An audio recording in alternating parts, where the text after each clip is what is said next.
Hey 49er fans, I'm Thomas Mott. Welcome into Chat Sports. We have a loaded show today, starting with the breaking news that Kyle Juszczyk has re-signed with the 49ers. First off, type congrats down below in the pinned comment. Just to congratulate Kyle Juszczyk coming back. Big deal for the 49ers. We'll break all that down and more here. But first, again, type congrats down below.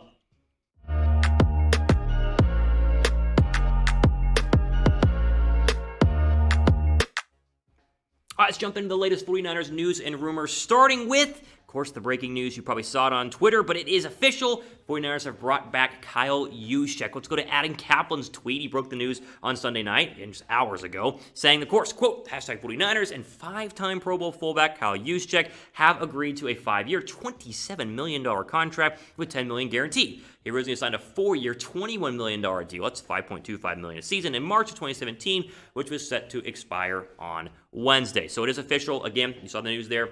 Kyle Juszczyk is back. Now, we talked about this yesterday in terms of the fact that this was supposedly getting close to getting done, and now the deal is officially here. $27 million over 5 years, $10 million guaranteed, obviously one of the highest paid fullbacks in the history of the National Football League. And it's a smart move because you're keeping one of the best fullbacks in the entire NFL. And an offense that obviously is very run-focused and very much involved with the fullback, this felt like a no-brainer and one of the ones that was basically guaranteed in terms of internal free agents that the 49ers were going to go ahead and re-sign. But it is great that it is officially here. Now, what does this mean? We can just glance over this and say, oh, well, they re-signed him. That's great. Move on. No. The 49ers are doing their job in terms of staying run-focused. And the 49ers must stay run-focused going into the 2021 season. Doesn't matter who's the quarterback. Doesn't matter if they add another wide receiver. Doesn't matter what the offensive line looks like. The Niners are a run-first offense. We get really, really excited about the intricacies of Kyle Shanahan's abilities in the passing game. And I think he schemes very, very well for Deebo Samuel and Brandon Ayuk and whoever the heck the quarterback is. However, the bare bones argument here and the bare bones thought on the 49ers is that they're a run-first team and they must stay run-focused, and re-signing Kyle Juszczyk goes a long way in doing that. Use him as your lead blocker and get in those, tight end sets in terms of the I formation and pound the football down people's throats. That's how the 49ers won football games 2 years ago and went all the way to the Super Bowl. If they can stay healthy at running back, which would be important, they should be able to do it going forward in 2021. Mostert coming back, of course, is huge. Re-signing Kyle Juszczyk is huge. But the Mostert, Jeff Wilson Jr., and then, of course, Michael Hasty trio, the 49ers are preparing to go ahead and reveal to the world as their starting 3 running backs in 2021 will go a long way in terms of the 49ers having a very successful season and a very highly efficient offense that to me can dominate not only the NFC West, but in all other aspects of not only the NFC and the AFC as well. If you stay run-focused, it'll create a plenty of opportunities in the passing game for the Deebo Samuels of the world, for the Brandon Ayuks of the world, for George Kittle, and whoever the quarterback is, right? I think if this team runs first, as they did, they got a little bit away from it last year due to injuries, but if they run first as they did 2 years ago, it can be Sam Darnold at quarterback, it can be Jimmy Garoppolo at quarterback, it can be Deshaun Watson at quarterback, it can be any of the draft quarterbacks that we obviously talk about, Zach Wilson, whether you want to throw in Trey Lance, I don't care who it is, me at quarterback. If you run first and continue the zone blocking scheme that Kyle Shanahan has worked to perfection over the past couple of years, this football team can continue to be dominant and can continue to go ahead and play very, very well. And I think that's kind of the thing that's getting glossed over here. When you give a guy like Kyle Juszczyk $5 million and $27 million guaranteed, it's not a ton of money, and we can kind of go like, well, the Trent Williams deal is going to be really expensive. Like, we got to focus on that one. No, this is still a very, very big deal and shows the 49ers how much they believe in Kyle Juszczyk. They trust in his abilities, and they want to go ahead and feature him in the offense from a run-blocking standpoint that they got away from a little bit last year, and they can get back on track with a healthy Raheem Mostert and a healthy Jeff Wilson Jr. and a resurgent second-year Jermichael Hasty. This team can be very, very good going forward into the 2021 season. What are your thoughts here? Again, type congrats down below to congratulate Kyle Juszczyk on his new contract. I think that is huge for him because we talked about there was that report that he thought about going back to the East Coast. His family lived there, and so it was like, well, do I want to stay in San Francisco? I want to start my own family, and everyone family's in the East Coast. And the fact he comes back to San Francisco on a big deal, on an exciting deal, is great news to go ahead and start off with because I think 49er fans are going to be pumped about this and excited for the chance to go ahead and get back to being focused more so on the running game than like they did in 2019 versus what it was all the way back in 2020. So again, type congrats down below to congratulate Kyle Juszczyk.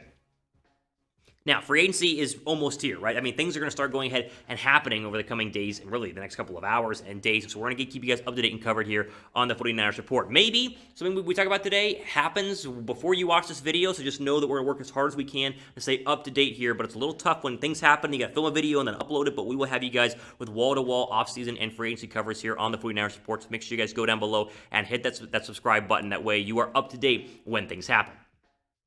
All right, some more 49ers news and rumors here, starting with Juju Smith-Schuster. Yes, someone I don't think the 49ers would even look at, and yet Benjamin Albright seems very, very keen on San Francisco not only signing a free agent wide receiver, but that it potentially could be Juju Smith-Schuster of the Pittsburgh Steelers. Now, this kind of piggybacks off of an idea that if they were to trade for Sam Darnold, they would add another weapon like Juju to help out Sam Darnold, but I think Juju could be an option even if they don't trade for Sam Darnold. Now, the news today is that Juju Smith-Schuster is not going to go ahead and return to the Pittsburgh Steelers. That was broken just a couple hours ago, where they basically said, or Juju had told teammates he's not going to return. It's not really a surprise. There was a lot of drama between Juju, the Steelers organization, the Steelers fans in general, but it is official. He will be a free agent, and so now the question is, do the 49ers want to spend big on another free agent wide receiver and go ahead and bolster that depth chart when you already have Deebo Samuel and already have the likes of Brandon Ayuk? So, here was Benjamin Albright asked about signing Juju Smith-Schuster, saying, quote, if the Niners do wind up with Sam Darnold, I would not be surprised at all to see Juju gets pursued. Sam was lobbying for him up there in New York.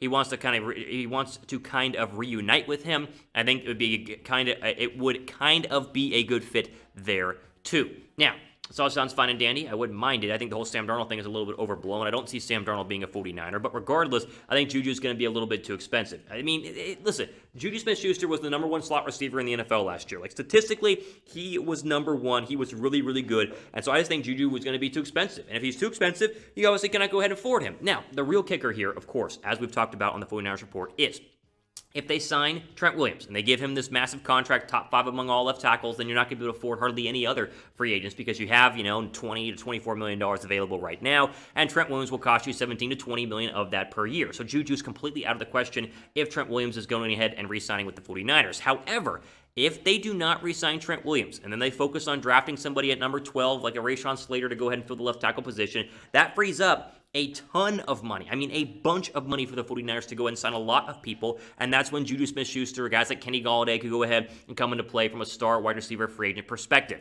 Juju, again, he is a great receiver. I know he gets a lot of flack for TikToks and all the social media stuff, and he seems a little bit immature, but the numbers do not lie. He had 97 catches in 2020. Think about that. 97 catches, almost 1,000 yards, and 9 touchdowns. He would instantly be the best receiver on this roster and would make for a very good passing attack to piggyback off the running attack we've obviously talked about here. So I'm not out on it. I wouldn't hate the idea, but I do think that you'd be too expensive just because of the numbers if the 49ers do go ahead and sign Trent Williams, as we are hoping. I think a lot of people are hoping that they do. But again, not guaranteed. We'll keep an eye on that. Would you guys sign Juju Smith-Schuster? Are you like anti-Juju for TikTok and dancing on logos and stuff? I mean, I guess you can be. It seems a little bit harsh. But would you sign him? Y down below for yes and down below for no. I think that there's a very real case to be made for the 49ers to go ahead and take a look at him. But money is the issue, and the expensive side of things is going to be fascinating to see, not just with Juju, but the rest of the free agents that the 49ers potentially could re-sign or go ahead and pursue. So again, Y for yes on signing Smith-Schuster and down below for no. All right, you guys want a free 49er jersey?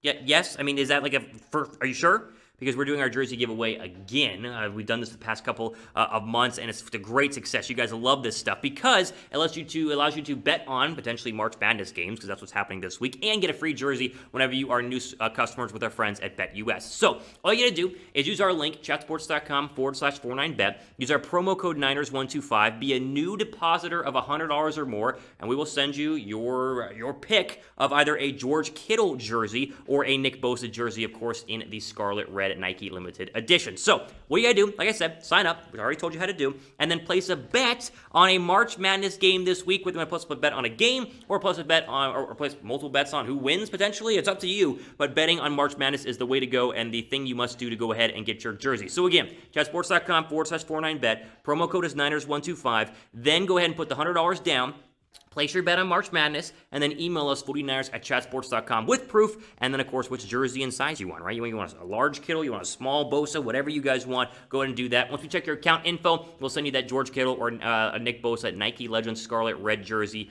in whatever size you could possibly want. I went ahead today and put my big bet down on Baylor plus 450, which you can do. I'm a Baylor Bear, you can do whatever you want, but that was my bet right now, and so you guys can either do that or bet on a different team. It is completely up to you. Again, chatsports.com/49bet. Put that $100 down. Use our promo code and send us an email, 49ers@chatsports.com, with proof of your bet if you want your jersey. Any questions? Again, just use the email you see on your screen right now. But get your betting in now because March Madness is going to be here in a couple of days. So fill the bracket out and, of course, go ahead and get your bets in to get that free 49ers jersey.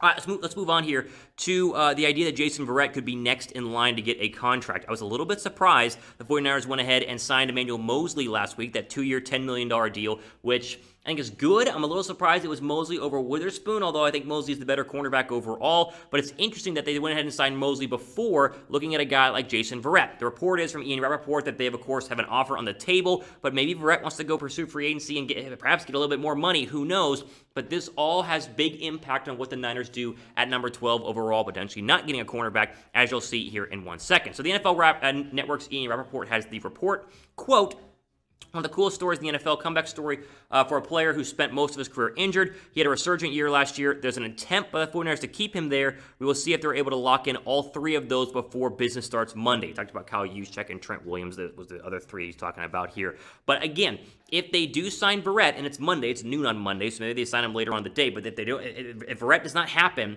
then you start to kind of wonder, what does this mean for cornerback at 12? Like, let's say they go ahead and sign Verrett, right? They have Verrett, they have Moseley. That means like Patrick Surtain or Caleb Farley at number 12 doesn't seem likely, right? I don't think they would take a cornerback at 12 if that's the case. They would go and maybe go offensive lineman because they don't resign Trent Williams, but who knows? But this Trent Williams, Jason Verrett signing is going to have a big impact on what the Niners need to go ahead and do in their drafts. We'll keep an eye on that. But as we say and record this, again, noon on a Monday, they have not re-signed Verrett, but apparently an offer is currently on the table, and that shouldn't surprise any one of us. All right, final couple of stories here. Let's go quickly on the Trent Williams update as we continue to be on Trent Williams' watch. The report from Mike Garfolo of the NFL Network is that the 49ers have made the offer and have made strong efforts to re-sign him. Of course, the money is going to be ridiculously expensive, probably $20+ million per year. It looks like Williams might go ahead and just take a peek at free agency, but it does seem like the 49ers continue to be the front runners to go ahead and re-sign the star left tackle. So here's the quote from the NFL Network's Mike Garfolo on Trent Williams saying, quote, 49ers have made a big push in recent days to try to get him under contract and not to the point where other teams can talk to him. Well, just a couple hours away and Williams will open the door, and I'm told to speak to other teams. So don't expect a deal before noon today. Do expect a deal relatively quickly, though, because he knows he's going to be highly sought after. So, again, we've said this for weeks. Williams is going to be expensive. It now seems like Williams is going to go ahead and at least take a look at free agency and see if someone wants to overpay for him. I don't have reporting, but I would bet the Niners have made an offer between $17 and $20 million a year, which is projected to be the price that he would cost because left tackles are very expensive. But there could be a team out there that says, hey, we'll give you 22. Like, what, you want $22 million over 4 years, $22 million over 5 years per year, and maybe Trent Williams goes ahead and dives for that. So this, like I said, the first domino that needs to fall in terms of the big re-signees. If they re-sign him, not a lot of money to go elsewhere. If they don't, left tackle at 12 becomes a real possibility, and of course, re-signing some other big names, and maybe even going after big names in free agency becomes a real possibility. What do you guys think? Pick one. Re-sign Verrett or re-sign Trent Williams. There's a way to do both, but if you can only have one, type JV down below for Jason Verrett, type TW down below for Trent Williams. Finally here, one final report, and this is from Matt Mayoko of NBC Sports Bay Area. We'll go ahead and throw this tweet up there, I'm being told. This is new in terms of the 49ers are not going to tender quarterback Nick Mullens as a restricted free agent. Mullens is rehabbing from elbow surgery. The door is open for the 49ers to re-sign him later in the offseason, but they're not going to tender him just yet. This, to me, says they're not going to tender him at all. I think they're going to go ahead and roll with Josh Rosen and Josh Johnson as their 2 backup quarterbacks, let them battle it out for the backup spot, and then maybe have someone on the practice squad like Josh Johnson, but it seems like they're not going to re-sign Beathard, as we've talked about here on the channel, and of course, the Nick Mullens, like we just see from Matt Mayoko, they're not going to tender him, meaning he will go ahead and be an unrestricted free agent. They can sign him later on in the offseason, but I would think he's going to try to go ahead and find a better backup job than the 49er one as it currently stands. So there's your update quickly here on Nick Mullens, as we are very fluid on this show, a lot going on, and so we wanted to update you here. A longer video, but an important one, as it's about to start getting crazy, so stay tuned for all the coverage here. Make sure you guys are subscribed, because I'm telling you, things are going to happen later today, Tuesday, Wednesday, whenever it is. We're going to get you guys covered here on the 49ers Report. So, that's all we have for today here on the 49ers Report. I'm your host, Thomas Mott. We go ahead and sign off. Stay safe. Enjoy the rest of your day.